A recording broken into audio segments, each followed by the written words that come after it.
Good morning. I'm going to make myself a cook hat, but I thought, well, I'll just put this on because I just showered, so I might have loose hair. So I thought, well, better cover it up. So oatmeal bread. So you start with 2 cups of quick rolled oats and 3 tablespoons of cooking oil.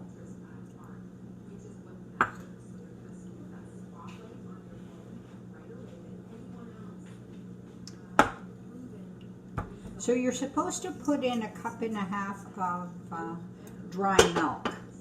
I didn't have dry milk. I only had half of a cup left, so I wanted to use it. So you can substitute liquid milk. So you're supposed to put in 3 cups of hot water, but it's 2 cups. I've got 2 cups of hot water and 1 cup of just regular milk. So you could totally substitute that. Instead of 3 cups of hot water, you could use milk. So just heat it to the scalding point. You don't want it to boil, but you want it hot. So I'm just going to stir that up and cool it to lukewarm. Sorry, I forgot to mention, while I'm cooling this, I am proofing my yeast. So I'm using traditional yeast. So the directions are on the back. It's a 1/4 cup of water, a teaspoon of sugar, like the warm water, and then put in the yeast. But for this one you need 2 packs, so you double that. 2 teaspoons of sugar, 1/2 cup of water, and 2 packages of traditional yeast. If you're using active, like the quick rise yeast, that is going to be added directly to the flour. It eliminates that proofing stage. So the yeast has been proofing, so you can see it's filled up the cup. So I'm going to add that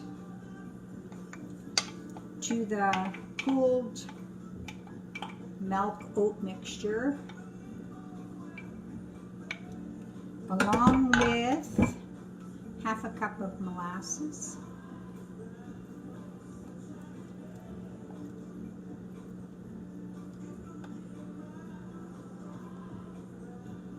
sunshiny day. It's going to be a bright sunshiny day. I don't think so. It looks kind of overcast. And 2 teaspoons of salt. So mix that all up. So that's all of the ingredients, save for the flour. Not much to these old-fashioned recipes. They don't have much of anything in them. Bit of leavening, bit of fat. This one doesn't have any sugar or anything like a lot of store-bought breads. So now I'm going to start. It calls for 5 to 6 cups of flour. Oh, and one other thing I wanted to mention. I only had 1 package of traditional yeast. So I'm actually using 1 package of the quick rise that you add to the flour. You need to improvise. You don't want to run to the store. And that stuff, it works just as well. I've done it before that I've had to substitute quick rise when it calls for traditional yeast. You just eliminate 1 step, but make sure you always account for the water that you would have if you did traditional yeast. So you maybe need to add a little bit more water. So just keep doing that. And then I'm going to knead it. So now I've been kneading the bread on a floured surface until it's nice and smooth. You may have to add a little bit more flour. I think I probably added like another half a cup. So you have to knead this 5 minutes or so. But it's a nice smooth dough, it's not sticky. And that's the bowl that I originally mixed it up in. I just put a bit of oil and then swirled it around like so. So now I'm going to put the dough in, turn it around so it's oiled, cover with a clean cloth, and let it double in bulk, which will take a few hours. Here's the dough. So I'm going to punch it down. It's been rising for about 2 hours. I've got bread pans that I've greased.